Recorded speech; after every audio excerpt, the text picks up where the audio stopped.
दोस्तों, drama serial हसरत की आने वाली किस्त में हम देखेंगे कि फरहीन की वालदा हमजा को फ़ोन करेंगी और कहेंगी कि देखो फरहीन खामखा की ज़िद लगाए बैठी है। अभी अभी मेरे पास शमीम का फ़ोन आया था, कह रही थी कि एक बार लड़के से मिल तो लें, अगर समझ में आता है तो कोई फ़िक्र की बात ही नहीं है, फरहीन भी समझ ही जाएगी। फरहीन की वालदा हमजा से कहती हैं कि तुम इस लड़के से जाकर मिल लो, जगह और टाइम तुम खुद इससे तय कर लेना।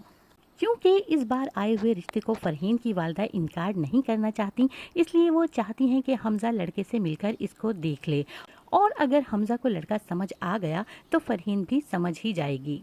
और सनाया का भाई अब इस पर बहुत गुस्सा करेगा, क्योंकि वो ये बात नहीं भुला सकता कि अरहम की वजह से उसकी माँ इस दुनिया से चली गई है। वो सनाया पर गुस्सा करेगा और सनाया से कहेगा कि अब अरहम दोबारा इस घर में नजर न आए, और वो किसी सूरत अरहम और सनाया के रिश्ते को कायम नहीं रखना चाहता।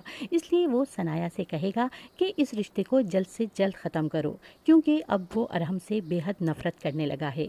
इसलिए अब इसे इस बात की भी परवाह नहीं है कि वो सनाया के बच्चों का बाप है।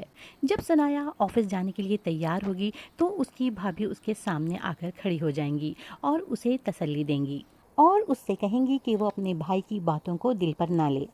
तो सनाया जवाब में कहेगी कि बस अपने आप को इसी तरह जीने की आदत डाल रही हूँ, और अब नानी के बगैर हरीम का दिल भी इस घर में नहीं लग रहा है, और वो अपने बाबा को याद करती है और उदास होकर सनाया से कहती है कि नानों के बगैर यहाँ दिल नहीं लग रहा, घबराहट हो रही है, हम बाबा के पास चलें।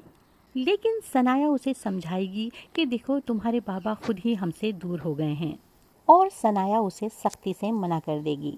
अब बेचारी सनाया करे भी तो क्या करे।